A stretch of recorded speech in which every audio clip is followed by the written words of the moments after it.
جو عیب سے آگاہ کرے گا وہ دوست ہے، اور منہ پر تعریف کرنا گویا ذبح کرنا ہے۔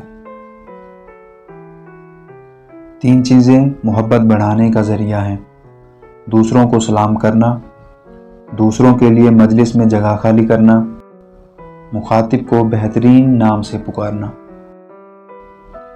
لالچ کرنا مفلسی، بے غرض ہونا امیری، اور بدلہ نہ چاہنا صبر ہے۔ جس کی پرہیزگاری کم ہو جاتی ہے اس کا دل مردہ ہو جاتا ہے۔ ہر شے کا ایک حسن ہوتا ہے، اور نیکی کا حسن یہ ہے کہ فوراً کی جائے۔ ایمان کے بعد بڑی نعمت نیک عورت ہے۔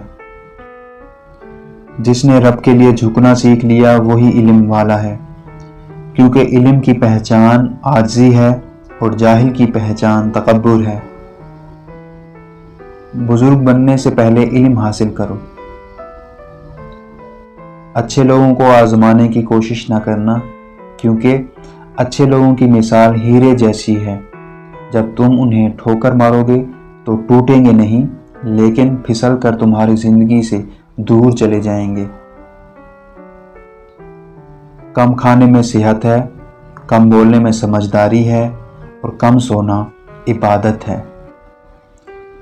مجھے اس دن سے خوف آتا ہے جب کفار اپنے باطل ہونے میں فخر محسوس کرنے لگیں اور مسلمان اپنے ایمان پر شرم محسوس کرنے لگیں۔ توبہ کرنے والوں کے ساتھ بیٹھا کرو، کیونکہ وہ سب سے زیادہ نرم دل ہوتے ہیں۔ رعایا حکمرانوں کے نقش قدم پر چلتی ہے۔ جو ریاست مجرم پر رحم کرتی ہے، وہاں کے بے گناہ لوگ بڑی بے رحمی سے مرتے ہیں۔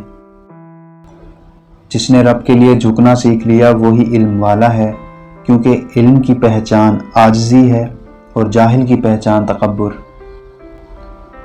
غصے کے وقت انسان کے اخلاق کا صحیح پتہ چلتا ہے۔ سب سے بدبخت حکمران وہ ہے جس کے ہاتھوں اس کی رعایا تباہ ہو جائے۔ سب سے زیادہ عقل مند شخص وہ ہے جو اپنی بات کو اچھی طرح ثابت کر سکے۔ افضل جنتی کا رتبہ یہ ہوگا کہ وہ روزانہ 2 مرتبہ اللہ کا دیدار کرے گا۔ سبحان اللہ۔ جس پر نصیحت اثر نہ کرے وہ جان لے کہ میرا دل ایمان سے خالی ہے۔ بدکاروں کے ساتھ نہ رہو ورنہ تم ان سے بدکاری سیکھ لو گے۔ تم جس سے نفرت کرتے ہو اس سے ہوشیار رہو۔ اگر کسی شخص سے بغیر کسی جھگڑا کے انتقام لینا چاہتے ہیں تو صرف ایک کام کرو۔ اگر کوئی شخص آپ کو تکلیف دیتا ہے اور آپ کسی جھگڑے بغیر اس سے انتقام لینا چاہتے ہیں تو بالکل خاموش ہو جائیں۔